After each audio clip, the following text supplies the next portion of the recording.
Hey, and welcome to the Bossed Up Podcast, episode 538. I'm your host, Emily Aries, the founder and CEO of Bossed Up. And today's podcast is a timely one. In fact, I'm recording this introduction closer to the release date. It's Thursday night here before the Tuesday episode release, because I wanted to update the introduction to explain the importance and the timely relevance of this whole conversation around building your portfolio career, which I think is more important now than ever. Today's episode is all about diversifying your revenue streams as an individual or as a household in the age of uncertainty that has been particularly ushered in by AI disruption. And I wanted to re-record this introduction because if you, like millions of us, happened to see the article that went viral, like mega viral last week on LinkedIn by Matt Schumer. It's called Something Big is Happening.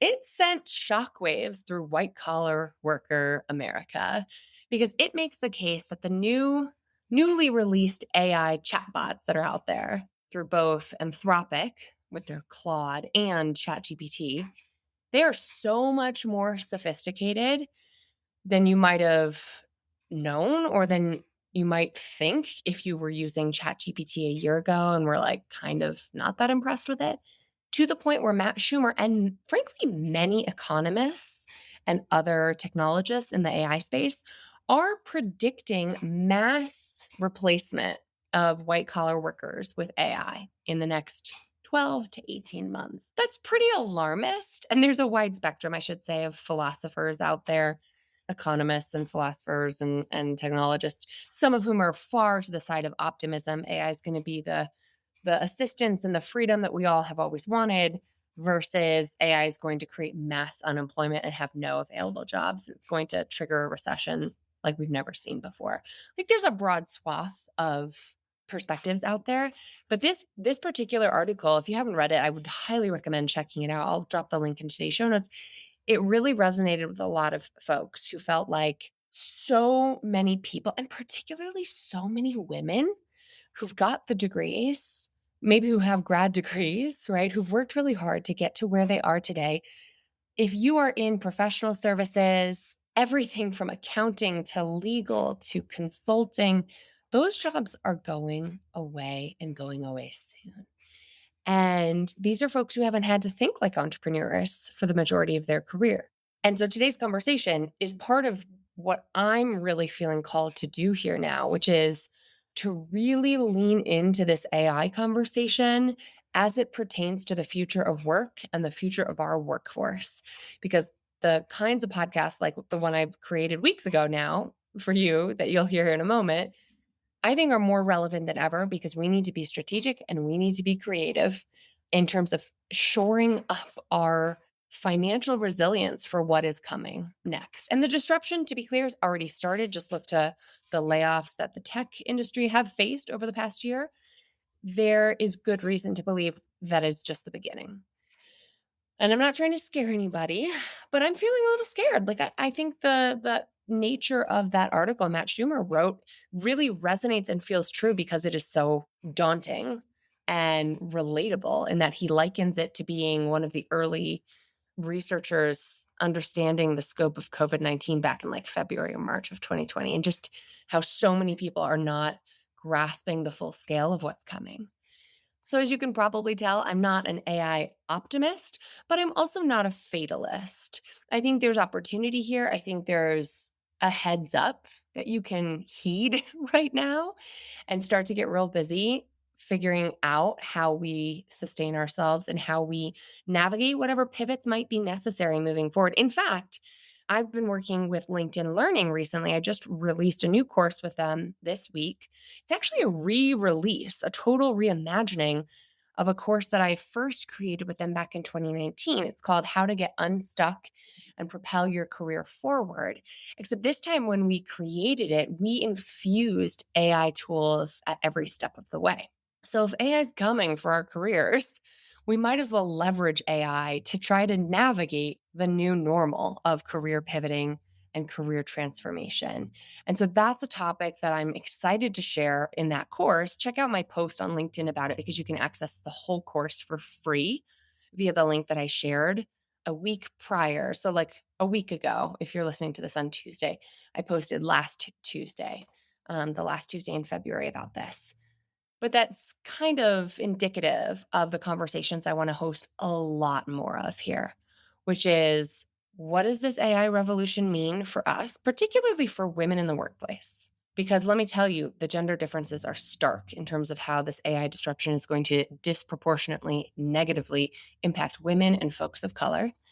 And then what we can do about it. What are the predictions around the jobs of the future, the economy of the future, and how can we best prepare ourselves for it? So buckle up. A lot more of those conversations are coming our way because let me tell you, the things I've always cared about, women, workplace equity, workers' rights, they're more relevant than ever in this new era that we're entering.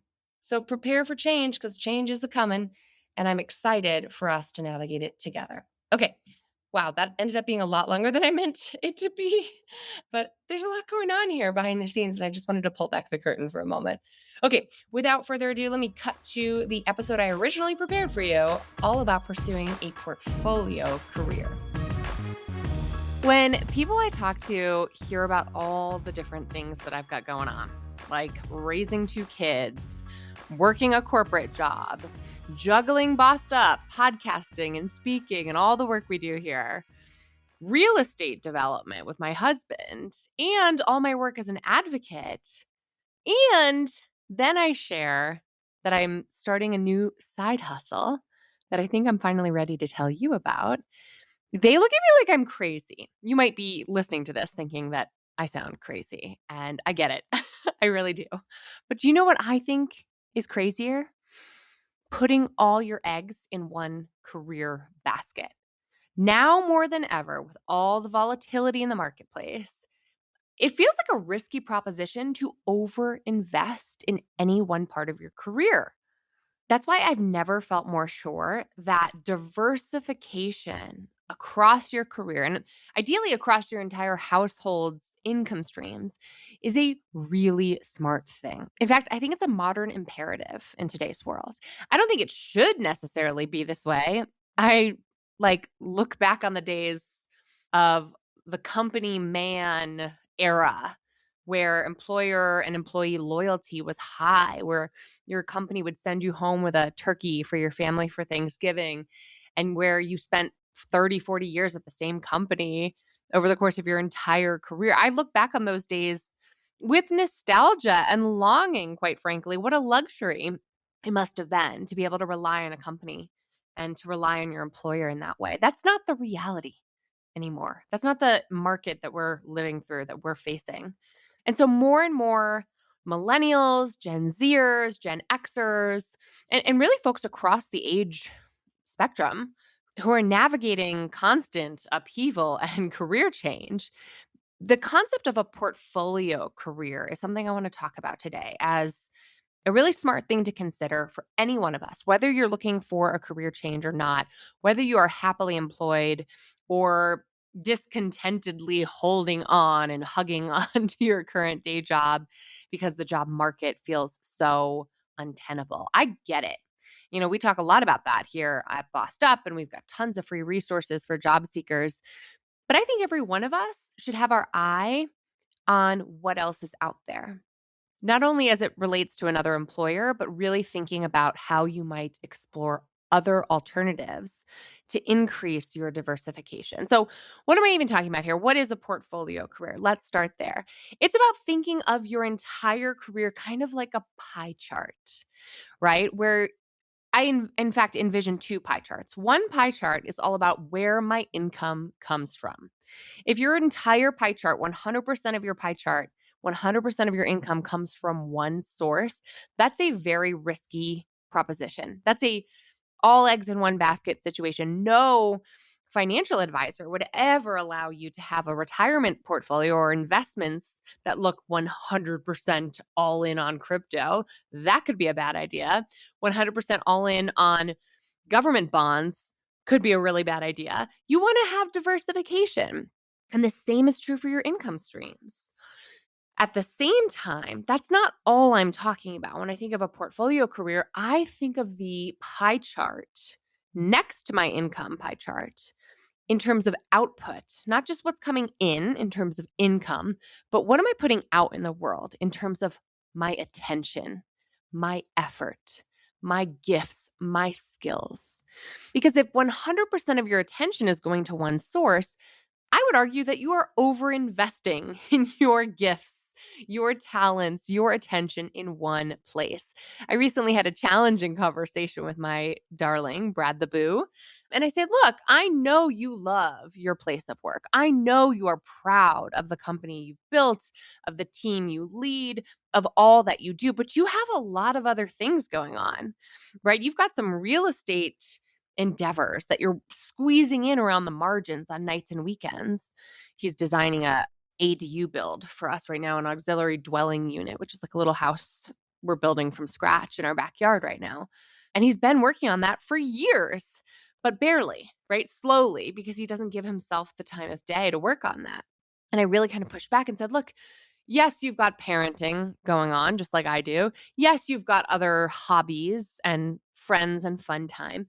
But you have other like work streams, you have other passions you're pursuing, other growth opportunities you're exploring that warrant more of your attention.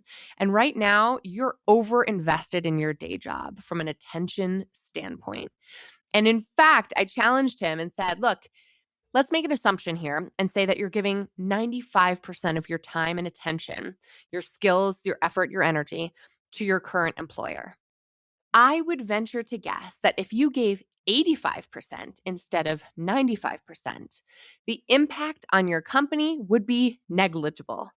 But if you gave 10% more of your time, energy, and attention to the ADU project, the side hustle you're working on, the other passion projects and areas of your life that are, by the way, like those are not nonprofit endeavors, right? Those are also fueling income streams down the road. If you gave 10% more time than you're currently giving that, the impact on that project would be enormous. And I think that really got through to him because I'm not saying to anyone, if you love your job, you should bail on it just to take on some other hobbies and side hustles. No, you can still give the vast majority of your time, energy, and attention to your main stream of revenue, your primary job. But think of what you could do with 5 or 10% more time devoted to something else. The ROI there could be enormous. And so that's why I think we need to practice what I talk about in the episode from a couple weeks ago on strategic detachment. Where am I adding value and where can I pull back? Because frankly, I'm just over involving myself on things that don't really require my skills and experience and where I won't really have a huge impact, to create a portfolio career for yourself, to create opportunity to explore other revenue streams. And like I said at the very top, like there are other aspects of my portfolio that are not revenue generating, like the advocacy work that I do or the parenting work that I do, which is a lot. That's not a for-profit endeavor, but it still requires my attention and my energy and my skills and my gifts.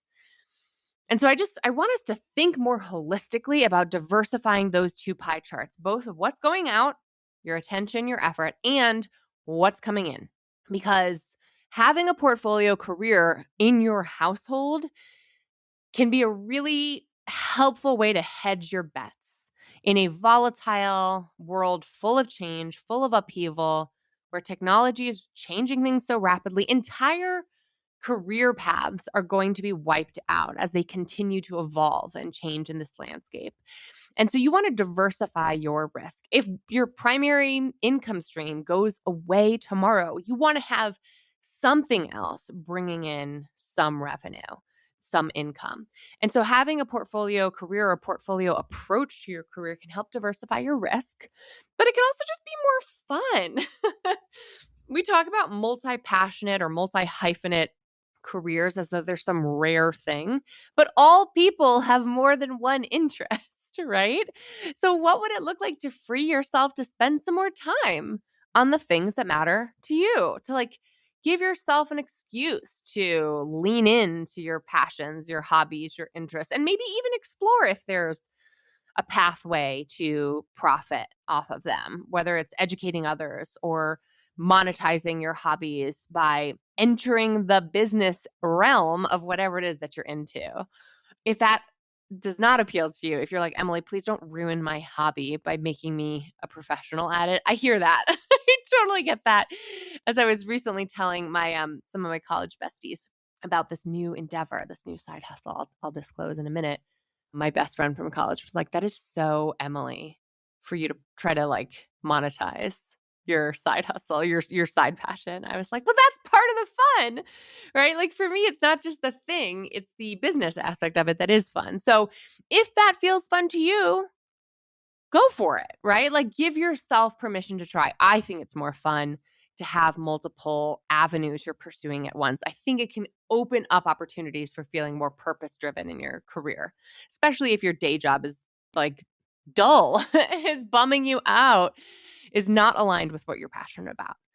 And finally, the other big benefit of having a portfolio career is that it puts learning and growth into your own hands. You're not waiting on the HR team's approval of your professional development funds. You're pursuing learning and growth through trying and experimentation.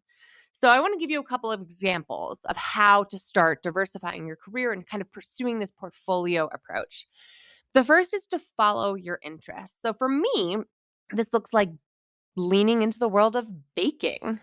I am excited and a little like nervous about sharing this new endeavor that I've been working on behind the scenes very quietly. But I'm starting a porch bakery, one of those like pop up porch bakeries that you might see on Instagram on occasion. I'm not a sourdough girly, so I'm not going that realm, at least not yet. But I've been fine tuning my focaccia recipe. I've got some awesome muffins, cookies, cakes, sweetbreads, things like that.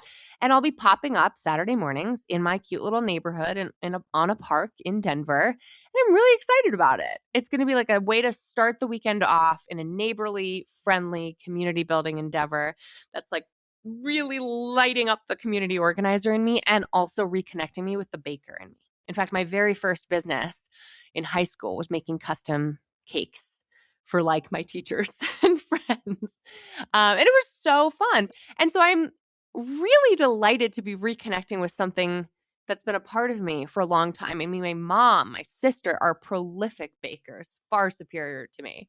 And so it's like reconnecting me with them, kind of creating an exciting new vision for my neighborhood. Like there's so many aspects to this endeavor that lights me up. So following your interests first and foremost is key here because it's going to be something you got to think about a lot.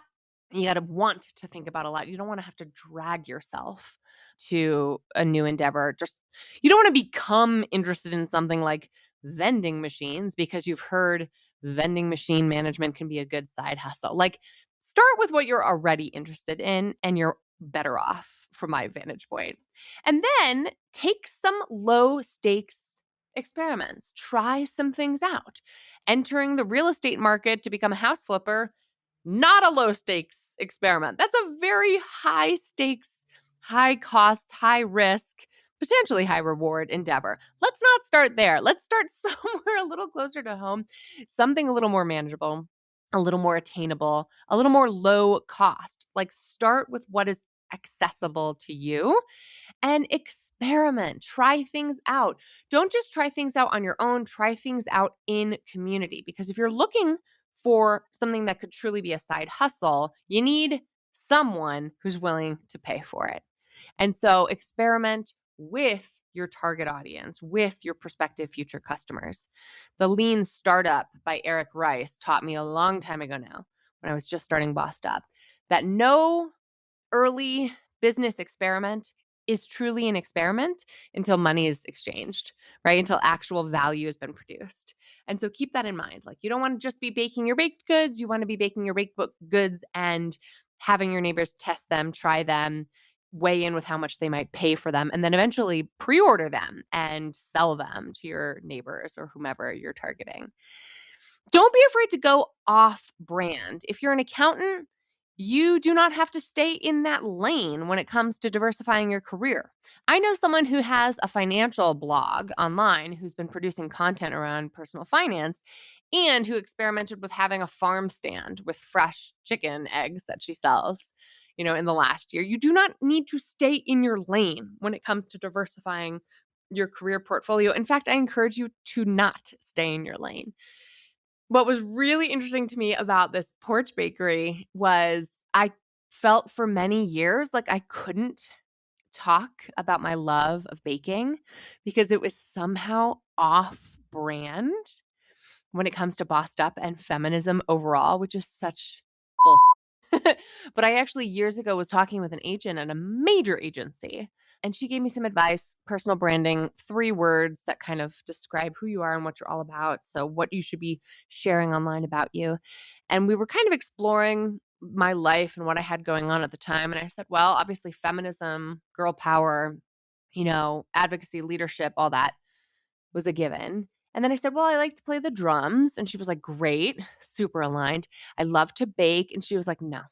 She was like, that cannot be part of your brand trifecta, which was so offensive at the time. And I didn't really recognize it for the patriarchal nonsense that it was. But even if you look online nowadays, like the baker counts that I follow, they're all like very much coded with traditional femininity in a way that I find just so fascinating. In fact, it kind of tickles me a little bit, like wading into my baker identity is actually kind of a radical act as a feminist and a community organizer who wants to bring my neighborhood together through baked goods, right? So this is not about me being barefoot and pregnant in the kitchen, right? This is about me being a business owner and me pursuing a business.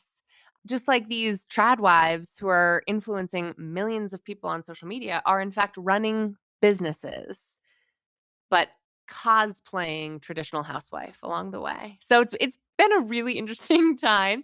And I'm curious to hear your feedback and thoughts. I think that's part of the reason I was a little sheepish about expanding my brand identity in this way, because it did feel like I was explicitly told by a branding expert that being a baker is antithetical to being a feminist.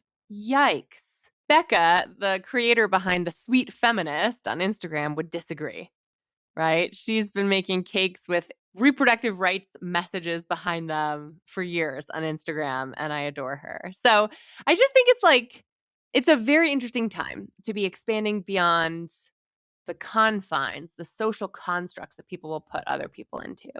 So I encourage you to give yourself permission to think beyond your swim lane, what you're already doing, because an attorney can have a side hustle as a professional organizer, and that's cool. That's fine. That's okay, right? A stay-at-home mom can have a side hustle in the form of a part-time consulting business, and that's okay. The idea here is multiple hats is a good thing. Like multiple revenue streams, multiple buckets that get your limited time, attention, energy, and gifts that you have to share with the world can be a good thing.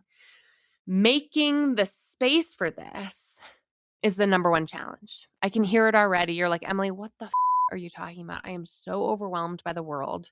I was just having a conversation with my girlfriend about this. She was like, by the time I get home from my corporate job, 9 to 5, pick my kids up from aftercare, after school, get dinner on the table, and get them into bed by 8 o'clock, I cannot get off the couch. And I said, me too. What do you do on the couch? And she admitted, I'm watching trashy TV. And no shame for that. I think that's great. Like, does it make you feel better? She was like, not really. It's garbage. But at least I'm not just scrolling on my phone. And I'm like, yeah, that's what I do when I hit the couch. I doom scroll. And she's like, I know. I've been doom scrolling for hours, for way more hours a day recently than previously. It's giving me anxiety. I just feel so overwhelmed by the world. I don't even know what to worry about. I'm like, girl, same, first of all. And let me just paint a picture of an alternative for you. If there's something that fuels you, that lights you up, that makes you feel good, particularly, there's this great Jewish proverb that kind of goes like, if you work with your mind, you should rest with your hands. And if you work with your hands, you should rest with your mind. So if you're a construction worker who's doing physically taxing work all day, then rest for you should look like picking up a book or chilling, like in some intellectually inspiring way, listening to a podcast, right? That kind of mind-based rest. But for me, who's at a desk all day, who's leading meetings all day, who's thinking about ideas all day, resting with my hands is a far superior alternative than resting on the couch scrolling through Instagram reels, right? Like, and I said this to her, I said, I just feel so much better after bedtime if I can just pull myself off the couch, get some focaccia bread proofing, or mix up some muffin batter for baking the next morning. Like, I genuinely feel better and sleep better if I can just resist the temptation to give all of my attention to big tech in the evenings. And she said, you're totally right. And I don't know if I'm totally right. This is not true for everyone. You got to know yourself. But if there's a way where those interlapping circles, those Venn diagrams, like I'm thinking of like an Ikigai chart, where the things that excite you, the passions you have, can it potentially overlap with some revenue, some income that you're adding to diversify your income streams? That's something worth looking into. That's something worth experimenting with. And so I want to encourage you to think like a freelancer, even if you're not. What clients can you pick up? What side hustles can you experiment with? How can you shape your career into more of a portfolio that is well balanced in order to mitigate risk, increase learning and growth, and diversify your income streams as you diversify what gets your attention? If this resonates with you, I'd love to hear what this looks like in your life. I don't want to be a part of like hustle culture in saying we should always be productive creatures. I'm also, just to be clear, kicking my feet up and reading fiction. And I'm also watching great movies and having dinner dates whenever I can squeeze those in. Like, I'm also enjoying rest and taking rest when I need it, including very regularly binging on social media. Like, not that I'm proud of that. It shouldn't always be productive, but I would challenge you to divest some of your attention if you're giving 100% of it to one source, and see where that little 5 to 10% of your attention could go in a way that would yield an actual return on that investment for you. For links to all the things I've been talking about and a blog post synthesizing today's key points, or a fully written out transcript, if that's your thing, head to bossedup.org/episode 538 for more. That's bossedup.org/episode 538. And I want to hear how you are rebalancing your career, or if this is something you're thinking about, let me know how it's going. Let's keep the conversation going, as always, in the Bossed Up Courage community, over on Facebook, or in the Bossed Up group on LinkedIn. And until next time, let's keep bossin' in pursuit of our purpose. And together, let's lift as we climb.